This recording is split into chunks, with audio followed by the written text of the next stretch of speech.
Título 4º do Regime Disciplinar Capítulo I dos Deveres Art. 116. São deveres do servidor, e, exercer com zelo e dedicação as atribuições do cargo. Segunda, ser leal às instituições a que servir. Terceira, observar as normas legais e regulamentares. Quarta, cumprir as ordens superiores, exceto quando manifestamente ilegais. V, atender com presteza, ao público em geral, prestando as informações requeridas, ressalvadas as protegidas por sigilo. B, a expedição de certidões requeridas para defesa de direito ou esclarecimento de situações de interesse pessoal. C, as requisições para a defesa da fazenda pública. Sexta, levar as irregularidades de que tiver ciência em razão do cargo ao conhecimento da autoridade superior ou, quando houver suspeita de envolvimento desta, ao conhecimento de outra autoridade competente para apuração. Redação dada pela Lei nº 12.527, de 2011. Sétima, zelar pela economia do material e a conservação do patrimônio público. Oitava, guardar sigilo sobre assunto da repartição. Nona, manter conduta compatível com a moralidade administrativa. X, ser assíduo e pontual ao serviço. 11. Tratar com urbanidade as pessoas. 12. Representar contra a ilegalidade, omissão ou abuso de poder. Parágrafo único.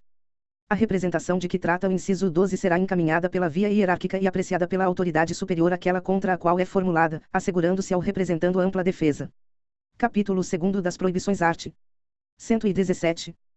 Ao servidor é proibido, vide medida provisória número 2.225-45, de 4 de setembro de 2001, e, ausentar-se do serviço durante o expediente, sem prévia autorização do chefe imediato. Segunda, retirar, sem prévia anuência da autoridade competente, qualquer documento ou objeto da repartição. Terceira, recusar fé a documentos públicos. Quarta, opor resistência injustificada ao andamento de documento e processo ou execução de serviço. V, promover manifestação de apreço ou desapreço no recinto da repartição. Sexta, cometer a pessoa estranha à repartição, fora dos casos previstos em lei, o desempenho de atribuição que seja de sua responsabilidade ou de seu subordinado. Sétima, coagir ou aliciar subordinados no sentido de filiarem-se à associação profissional ou sindical, ou a partido político. Oitava, manter sob sua chefia imediata, encargo ou função de confiança, cônjuge, companheiro ou parente até o 2º grau civil. Nona, valer-se do cargo para lograr proveito pessoal ou de outrem, em detrimento da dignidade da função pública. X, participar de gerência ou administração de sociedade privada, personificada ou não personificada, exercer o comércio, exceto na qualidade de acionista, cotista ou comanditário. Redação dada pela Lei nº 11.784, de 2008. 11, atuar, como procurador ou intermediário, junto a repartições públicas, salvo quando se tratar de benefícios previdenciários ou assistenciais de parentes até o 2º grau, e de cônjuge ou companheiro. 12. Receber propina, comissão, presente ou vantagem de qualquer espécie, em razão de suas atribuições. 13. Aceitar comissão, emprego ou pensão de Estado estrangeiro. 14. Praticar usura sob qualquer de suas formas. 15. Proceder de forma desidiosa. 16. Utilizar pessoal ou recursos materiais da repartição em serviços ou atividades particulares. 17. Cometer a outro servidor atribuições estranhas ao cargo que ocupa, exceto em situações de emergência e transitórias. 18. Exercer quaisquer atividades que sejam incompatíveis com o exercício do cargo ou função e com o horário de trabalho. 19. Recusar-se a atualizar seus dados cadastrais quando solicitado. Incluído pela Lei nº 9.527, de 10 de dezembro de 97, parágrafo único. A vedação de que trata o inciso X do caput deste artigo não se aplica nos seguintes casos, incluído pela Lei nº 11.784, de 2008 e, participação nos conselhos de administração e fiscal de empresas ou entidades em que a União detenha, direta ou indiretamente, participação no capital social ou em sociedade cooperativa constituída para prestar serviços a seus membros, e, incluído pela Lei nº 11.784, de 2008. Segundo, gozo de licença para o trato de interesses particulares, na forma do art. 91 desta lei, observada a legislação sobre conflito de interesses. Incluído pela Lei nº 11.784, de 2008, capítulo 3º da acumulação art. 118. Ressalvados os casos previstos na Constituição, é vedada a acumulação remunerada de cargos públicos. Primeiro, a proibição de acumular estende-se a cargos, empregos e funções em autarquias, fundações públicas, empresas públicas, sociedades de economia mista da União, do Distrito Federal, dos Estados, dos territórios e dos municípios. Segundo, a acumulação de cargos, ainda que lícita, fica condicionada à comprovação da compatibilidade de horários. Terceiro, considera-se acumulação proibida a percepção de vencimento de cargo ou emprego público efetivo com proventos da inatividade, salvo quando os cargos de que decorram essas remunerações forem acumuláveis na atividade. Incluído pela Lei nº 9.527, de 10 de dezembro de 97, art. 119. O servidor não poderá exercer mais de um cargo em comissão, exceto no caso previsto no parágrafo único do art. 9, nem ser remunerado pela participação em órgão de deliberação coletiva. Redação dada pela Lei nº 9.527, de 10 de dezembro de 97, parágrafo único. O disposto neste artigo não se aplica à remuneração devida pela participação em conselhos de administração e fiscal das empresas públicas e sociedades de economia mista, suas subsidiárias e controladas, bem como quaisquer empresas ou entidades em que a União, direta ou indiretamente, detenha participação no capital social, observado o que, a respeito, dispuser legislação específica. Redação dada pela medida provisória número 2.225/45, de 4 de setembro de 2001, art. 120. O servidor vinculado ao regime desta lei, que acumular licitamente 2 cargos efetivos, quando investido em cargo de provimento em comissão, ficará afastado de ambos os cargos efetivos, salvo na hipótese em que houver compatibilidade de horário e local com o exercício de um deles, declarada pelas autoridades máximas dos órgãos ou entidades envolvidos. Redação dada pela Lei nº 9.527, de 10 de dezembro de 97, capítulo 4 das responsabilidades art. 121. O servidor responde civil, penal e administrativamente pelo exercício irregular de suas atribuições. Art. 122. A responsabilidade civil decorre de ato omissivo ou comissivo, doloso ou culposo, que resulte em prejuízo ao erário ou a terceiros. Primeiro, a indenização de prejuízo dolosamente causado ao erário somente será liquidada na forma prevista no art. 46, na falta de outros bens que assegurem a execução do débito pela via judicial. Segundo, tratando-se de dano causado a terceiros, responderá o servidor perante a Fazenda Pública, em ação regressiva. Terceiro, a obrigação de reparar o dano estende-se aos sucessores e contra eles será executada, até o limite do valor da herança recebida. Art. 123. A responsabilidade penal abrange os crimes e contravenções imputadas ao servidor, nessa qualidade. Art. 124. A responsabilidade civil administrativa resulta de ato omissivo ou comissivo praticado no desempenho do cargo ou função. Art. 125. As sanções civis, penais e administrativas poderão cumular-se, sendo independentes entre si. Art. 126. A responsabilidade administrativa do servidor será afastada no caso de absolvição criminal que negue a existência do fato ou sua autoria. Art. 126-A. Nenhum servidor poderá ser responsabilizado civil, penal ou administrativamente por dar ciência à autoridade superior ou, quando houver suspeita de envolvimento desta, a outra autoridade competente para a apuração de informação concernente à prática de crimes ou improbidade de que tenha conhecimento, ainda que em decorrência do exercício de cargo, emprego ou função pública. Incluído pela Lei nº 12.527, de 2011, capítulo V das penalidades art. 127. São penalidades disciplinares, e, advertência, segunda, suspensão, terceira, demissão, quarta, cassação de aposentadoria ou disponibilidade, v, destituição de cargo em comissão, sexta, destituição de função comissionada. Art. 128. Na aplicação das penalidades serão consideradas a natureza e a gravidade da infração cometida, os danos que dela provierem para o serviço público, as circunstâncias agravantes ou atenuantes e os antecedentes funcionais. Parágrafo único. O ato de imposição da penalidade mencionará sempre o fundamento legal e a causa da sanção disciplinar. Incluído pela Lei nº 9.527, de 10 de dezembro de 97, art. 129. A advertência será aplicada por escrito, nos casos de violação de proibição constante do art. 117, incisos e a oitava, e de inobservância de dever funcional previsto em lei, regulamentação ou norma interna, que não justifique imposição de penalidade mais grave. Art. 129. A advertência será aplicada por escrito, nos casos de violação de proibição constante do art. 117, incisos e a oitava e 19, e de inobservância de dever funcional previsto em lei, regulamentação ou norma interna, que não justifique imposição de penalidade mais grave. Redação dada pela Lei nº 9.527, de 10 de dezembro de 97, art. 130. A suspensão será aplicada em caso de reincidência das faltas punidas com advertência e de violação das demais proibições que não tipifiquem infração sujeita à penalidade de demissão, não podendo exceder de 90 dias. Primeiro será punido com suspensão de até 15 dias o servidor que, injustificadamente, recusar-se a ser submetido à inspeção médica determinada pela autoridade competente, cessando os efeitos da penalidade uma vez cumprida a determinação. Segundo, quando houver conveniência para o serviço, a penalidade de suspensão poderá ser convertida em multa, na base de 50%, por dia de vencimento ou remuneração, ficando o servidor obrigado a permanecer em serviço. Art. 131.